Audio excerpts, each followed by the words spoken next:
Namasté, bienvenue tout le monde. En ce 14 février, la fête de l'amour, la fête des amoureux, mais ça a pris avec les années des proportions plus étendues, plus élargies, et c'est heureux.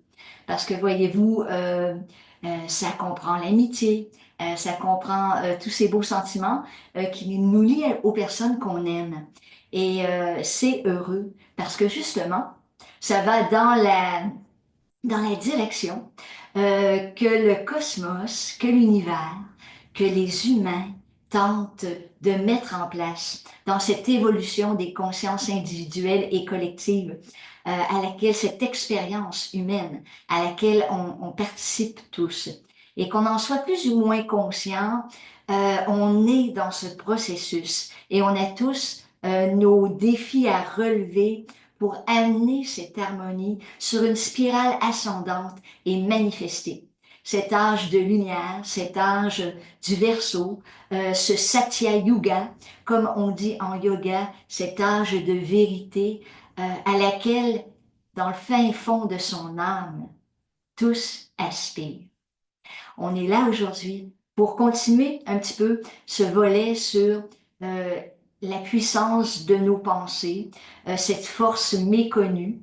Je continue un petit peu dans cette optique avec un deuxième entretien de l'esprit avec vous et nous apporter des repères, des façons de voir qui nous ouvrent des avenues, des portes, des fenêtres sur une compréhension nouvelle sur sur les responsabilités. Je vais parler de responsabilités aujourd'hui, celles qui nous incombent tous, vous et moi, individuellement, à gérer nos propres pensées.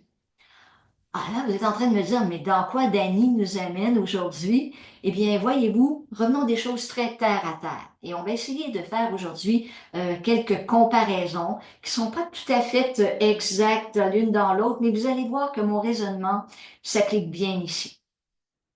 Est-ce que vous êtes d'accord pour dire que dans l'univers dans lequel on évolue, dans la matière, dans cette vie de tridimensionnalité où il y a une longueur, une hauteur, un volume, hein, c'est ça la tridimensionnalité, il y a l'effet qu'on subit tous, oui, relié à la cause et à l'effet. Hein? Donc, une cause produit un effet. C'est le phénomène de causalité. C'est une loi universelle.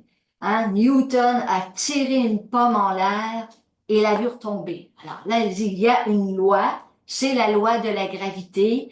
Je me tire en l'air moi-même et je vais aussi retomber. Donc, ça va de soi. Et c'est comme ça, c'est une des lois de la tridimensionnalité, une loi de la gravité. Mais une autre loi qui s'applique ici et qu'on observe simplement quand elle fait notre affaire, hein, parce qu'elle satisfait notre ego et qu'elle ne le défie pas trop, c'est la loi de la causalité. Bon, je plante une graine de carotte et je sais que je ne récolterai pas une rose au bout, hein, et vice-versa. Donc, l'effet, c'est un type de graine et je récolte le fruit qui lui est correspondant. Ça, dans la matière, ça va bien. S'il y a des aberrations et des erreurs, là, il faut commencer à se poser des questions. Il y a probablement eu des manipulations génétiques quelque part, mais on n'entre pas là-dedans de façon générale. Cette loi de la causalité, de la cause et de l'effet s'applique dans ce monde-ci. Donc, quand quand vous inversez comme ceci votre verre qui est rempli d'eau et que vous faites ça, vous savez que vous allez mouiller votre parquet. Donc, la cause et l'effet, le parquet est plein d'eau. Ça va de soi, ça tombe sous le sens et on l'apprend très jeune. Mais il faut voir ici que nos actions dans la matière, oui, ont des conséquences et des fois, on ne peut pas toujours se responsabiliser face à ces conséquences, mais aussi nos paroles ont la même portée. Nos paroles sont des actes. Nos paroles, dans l'émission des sons et de la combinaison des sons, créent une forme géométrique vibratoire qui amène une sorte spécifique d'onde et crée une direction pour manipuler ou pour mettre en action un certain type d'énergie. Vous avez eu au cours de votre vie l'occasion à multiples reprises de voir comment est-ce que certaines paroles ont des effets plus ou moins positifs sur les personnes auxquelles vous les adressez et aussi de la façon dont vous les dites. Hein? Donc, il y a l'intonation, il y a l'intention derrière. Attention, on vient de dire ici qu'il y a la loi de la causalité. Elle s'applique dans la matière, sur les choses matérielles qu'on voit à tous les jours et des milliers de fois dans une journée. Elle s'applique au niveau des sons, de notre parole, de notre verbe que nous exprimons à propos des choses négatives comme des choses positives, destructives comme constructives. Donc, nous sommes, comme je suis responsable de mon verre d'eau, là, que je décide de faire ça, je suis responsable de mes paroles et du retour de celles-ci dans l'énergie qu'elles ont dans ma vie. Donc, l'acte physique, la matérialité, la loi de la causalité, les paroles sont un acte également, sont rétributaires de cette loi de la causalité. Allons plus loin. Maintenant, on est dans la deuxième partie des pensées et de la force méconnue de nos pensées. Nos pensées sont des actes, au même titre que les choses qu'on fait dans le quotidien, dans l'univers matériel. Où là, on entre dans quelque chose qui est beaucoup plus, oui, qui est subtil, mais qu'on ne connaît pas. Parce qu'on ne connaît pas justement comment fonctionnent nos pensées, d'où elles émergent. Elles peuvent émerger de notre éducation, de nos conditionnements, de nos croyances. Elles peuvent émerger de notre corps émotionnel qui est un peu débalancé et qui projette des pensées qui sont néfastes et pour l'autre et pour nous. Donc, écoutez bien. Avant que je ne prononce une parole, il y a une pensée en arrière. Donc, l'effet ensuite va se produire dans la matière. Donc, la pensée, la parole et la matière. Tout ça sont des actes de force. La force est déjà inclue dans l'impulsion de votre pensée. C'est là que ça va s'imprimer en dernier lieu dans la matière. Donc, aujourd'hui, ce que je nous propose, c'est un peu de commencer à observer comment est-ce qu'on gère nos pensées. Vous savez, souvent, on est là, on est calme chez soi, silencieux, mais dans notre tête, on est en pleine discussion, peut-être avec des gens, avec quelqu'un avec qui on s'est accroché un peu dernièrement, et là, on y va, puis mais extérieurement, on paraît très calme et tout, mais voilà, vous êtes en train déjà de planifier par vos pensées et l'énergie qu'elles déploient. Peut-être même vous allez renforcer cela en prononçant des paroles qui vont renforcer ces pensées que vous avez projetées dans le canevas qui est la vacuité. On parlait la semaine dernière de cet aspect de la vacuité, cet aspect du champ quantique non localisé, non déterminé, pureté d'intention, où là, je mets un point, je projette telle chose et ma pensée pointe sur telle action, telle parole qui va s'en suivre et dans la matière, ça s'imprime de telle manière. Donc, il n'y a pas de hasard. Ce que nous avons créé dans notre vie est le résultat direct de nos propres pensées. Je suis d'accord, mes pensées et vos pensées se chevauchent. Les milliards de pensées qui se pensent sur la planète avec tous les individus à partir de tous les recoins de la planète avec les milliards d'individus qui projettent des pensées. Imaginez la complexité de l'énergie de la toile que cela forme. Plus les pensées sont disparates, chaotiques, inconscientes, plus elles sont fortes, elles sont rendues fortes par une émotion euh, exacerbée, par de la détresse, par du chaos, par de la souffrance. Imaginez quelle toile nous tissons dans la réalité de ce monde. Et c'est ce que nous vivons présentement. Nous sommes dans cette phase d'accouchement, dans un passage étroit où tout est resserré et dense et difficile. Peut-être que dans vos vies personnelles, vous ne ressentez pas cela nécessairement, mais regardez juste un peu autour de vous.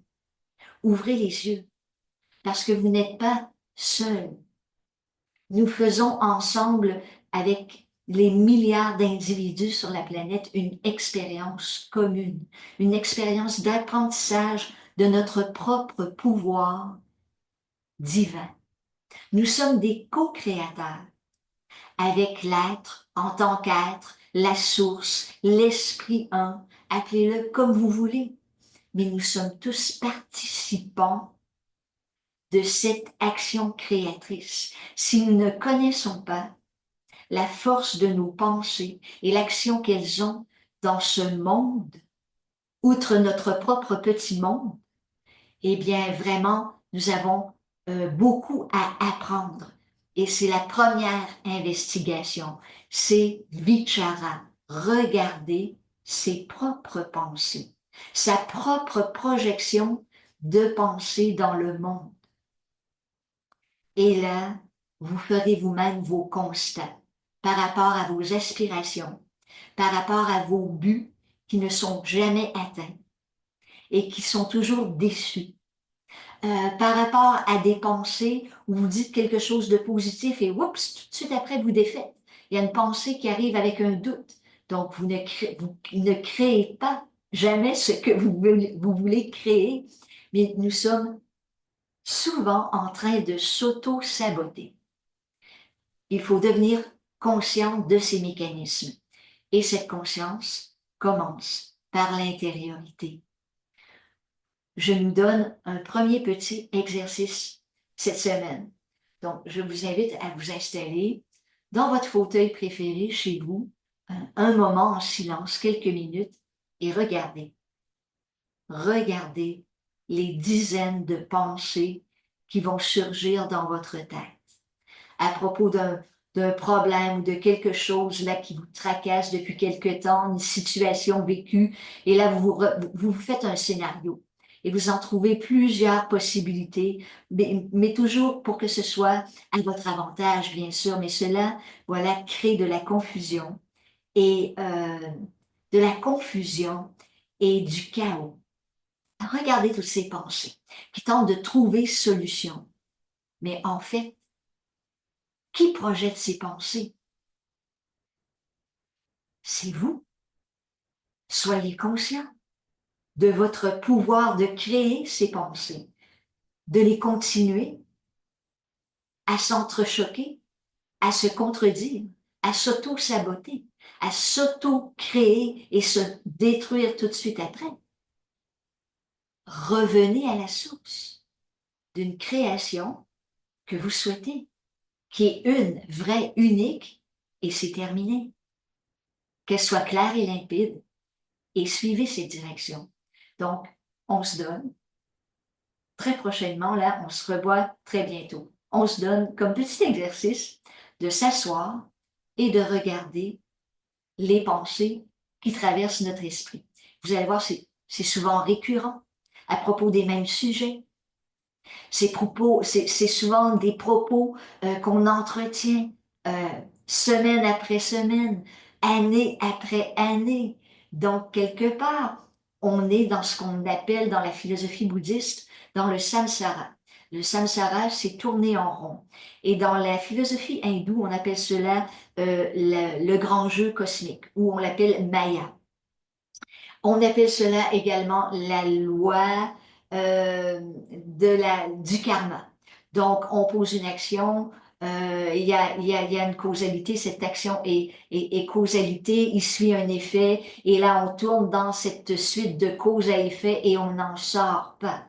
On n'en sort pas jusqu'à ce qu'on s'arrête. Et on voit la cause première de tout ça. C'est nous, c'est la conscience qui revient à sa base neutre, dans sa capacité de créer quelque chose de positif, d'ouvert, d'évolutif et de pleinement responsable par rapport à sa création, tant dans la pensée, dans la parole que dans la matière. Donc, c'est une des premières choses qu'il faut constater.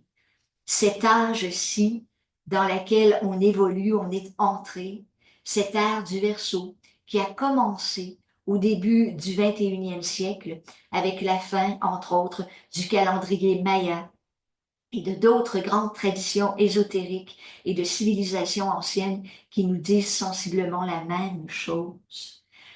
Nous sommes entrés, nous sommes sur le seuil de cette ère du Verseau qui demande vérité, transparence, qui demande de prendre responsabilité de soi pour qu'ensemble, nous créons la beauté, la vérité et le bonheur vrai pour tous et chacun. Moi, je vous attends la semaine prochaine. Faites-moi vos commentaires. Alors, comment ça s'est passé votre 5 minutes là? Comment ça s'est passé dans votre tête? Écrivez peut-être les choses qui reviennent tout le temps. Écrivez-les si vraiment ça passe trop vite, ça défile dans votre tête et relisez-vous. Et tout ce, toute cette réappropriation de votre pouvoir créateur commence là, par ce 5 minutes d'observation de vos propres pensées, de vos propres outils de pouvoir de création. Parce que vous êtes des alchimistes. Vous avez ce laboratoire complet, excellent, parfait, où vous avez tous les outils pour créer quelque chose de beau, de vivant, quelque chose de neuf, d'évolutif en ce monde-ci. Et connaissez-vous vous-même. Ainsi a dit la Piti. La Piti qui était cette femme, cette chamane, comme on l'appellerait aujourd'hui, au temple de Delphes, hein, l'oracle de Delphes. Connais-toi toi-même et tu connaîtras l'univers. Donc notre vichara, notre première investigation sur la connaissance de soi commence de cette façon cette semaine, par une auto-observation de la création à partir de nos pensées sur la toile vierge de notre monde et du monde en général. Nous avons tous une part de responsabilité, une action précise à poser. Est-ce que vous avez aimé ce petit vidéo? Faites-moi des pouces, partagez-le, écrivez-moi vos commentaires et ça me fera plaisir d'y répondre ou même vos questions. Et je vous dis à tous et à chacun, namasté et à très bientôt tout le monde. Merci encore.